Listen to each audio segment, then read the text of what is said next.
For millennia, we've looked to the stars not only for navigation or prophecy, but for meaning. In ancient China, philosophers and poets gazed at the heavens and wrote of celestial harmony, cosmic fate, and the silent wisdom of distant lights. One of those thinkers, Chu Yuan, composed a poem called Tianwen, Questions to Heaven, a meditation filled with unanswerable mysteries. Over 2,000 years later, a spacecraft bearing that name would depart from Earth with a modern twist on an ancient yearning, to find answers not in poetry, but in planetary science. It was the most ambitious mission China had ever launched into space. Its destination, the Red Planet. Its purpose, to discover what Mars still hides beneath its blood-colored surface. And its results, far from speculative, now echo through the scientific world. Unlike the spectacle-heavy approach of earlier space races, China's space program developed in quiet determination. In the early 2000s, few believed China would be capable of matching spacefaring powers like the United States or Russia. But step by step, it built capacity, launching astronauts, assembling its own space station, landing on the far side of the moon, and returning lunar samples. By 2020, the China National Space Administration, CNSA, was ready for its biggest leap yet. Mars was a brutal destination. Roughly half of all missions to the Red Planet had failed. But China didn't aim for orbit only. It went all in. Tianwen, one would attempt what no nation had ever dared on its first try, to send an orbiter, a lander, and a rover, all in one mission. Mars is a planet of paradoxes, cold and dry, yet shaped by water, lifeless, yet strangely familiar, a world that seems frozen in time, but one whose history spans as long as Earth's. Understanding Mars isn't just about looking at rocks. It's about decoding an entire planetary system, geology, atmosphere, magnetism, climate history, and, perhaps, biology. From orbit, Mars shows clues of its past: dried-up riverbeds, collapsed lava tubes, sedimentary rock fans. But from the ground, those clues take form. They become measurable, tangible. That's where Zhurong would come in. The descent to the Martian surface is a silent, high-stakes ballet. Traveling at over 20,000 kilometers per hour, the Tianwen, one lander pierced the Martian atmosphere, too thin for full aerodynamic braking, too thick to ignore. A parachute deployed, retro-rockets fired. The lander hovered, scanned the terrain, then gently lowered itself to the ground. Touchdown, May 14, 2021. Location, Utopia Planitia, a region first visited by NASA's Viking 2 in 1976. But what Viking saw from a stationary lander, Zhurong would explore in motion. The name Zhurong carries deep symbolic weight. In Chinese mythology, Zhurong is the god of fire, a master of heat and transformation, both a warrior and a steward of balance. It's fitting for a rover tasked with investigating a planet forged by volcanic upheaval, impact violence, and atmospheric decay. Measuring 1.85 meters long and weighing about 240 kilograms, Zhurong was smaller than NASA's Perseverance rover, but packed with purpose. Its 6 scientific instruments included a multispectral camera, a terrain sensor, a weather station, a ground-penetrating radar, and a magnetometer, each chosen to address a fundamental mystery. What happened to Mars? And could it happen to Earth? Zhurong's most powerful discovery didn't come from a dramatic photo or sudden anomaly.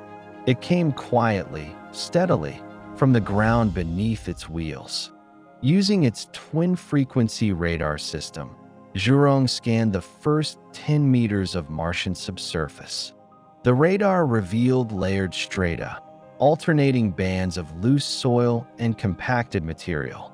These weren't random patterns. They suggested cyclical processes, deposition, erosion, possibly even freeze-thaw cycles. Some signals hinted at past brine channels or the slow accumulation of ice-rich deposits. While no pure water ice was definitively imaged, the radar echoes were consistent with permafrost zones seen elsewhere on Mars. It was a quiet, profound confirmation. Even in the northern lowlands, far from known glaciers or gullies, Mars remembers its watery past and may still hold traces of it. Zhurong also turned its eyes and sensors toward the rocks.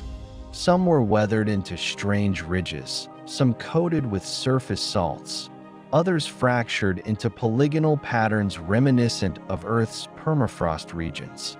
These formations spoke of exposure to water, then extreme drying.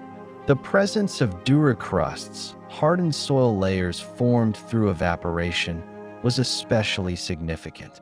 These could only form if liquid water, perhaps from melting subsurface ice, had once flowed to the surface and dried in place.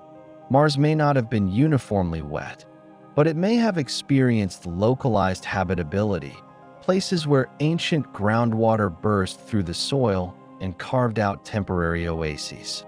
Mars lost its global magnetic field billions of years ago, a planetary catastrophe that allowed solar winds to strip away its atmosphere. But the planet's crust still carries magnetic relics from that ancient time. Zhurong's magnetometer detected unexpected magnetic signatures in the surface rocks of Utopia Planitia, weak but structured.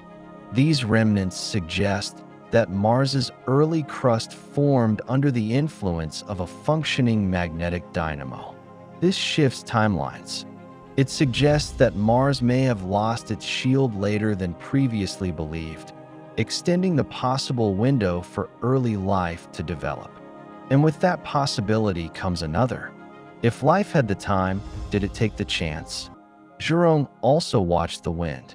Its weather sensors captured daily temperature swings of nearly 100 degrees Celsius. It recorded pressure drops, gusts, and evidence of dust devils swirling across the horizon. Even in its silence, Mars whispered. The dunes near the rover shifted subtly, proof that Aeolian forces still sculpt the landscape. The red planet, long thought static and dead, was revealed to be dynamic, ever-changing. The rover didn't just study Mars's past, it became a witness to its present. After more than a year of successful operation, Zhurong entered hibernation for the harsh Martian winter. Designed to power down and wait for sunlight to return, it was expected to reawaken in 2023. But the sunlight never reached its solar panels. Dust, that fine and inescapable Martian powder, had coated its surface and blocked the energy it needed to live. For months, ground stations tried to contact the rover. Then, quietly, they stopped. Zhurong had joined the growing pantheon of robotic pioneers who sleep forever beneath Martian skies. But it slept with honor. What China found on Mars was more than data. It found proof that the past was wetter, the subsurface more complex, and the present more active than we had dared hope. It demonstrated that exploration is no longer the domain of a few nations, but the destiny of many. And as China prepares for Tianwen-3, a Mars sample return mission, it does so not as a challenger, but as a contributor to a global quest. We are no longer in a race. We are in a reckoning with our own curiosity, our need to understand life, and our place in the cosmos. The red planet watches us still, waiting, remembering, and perhaps, in time, responding.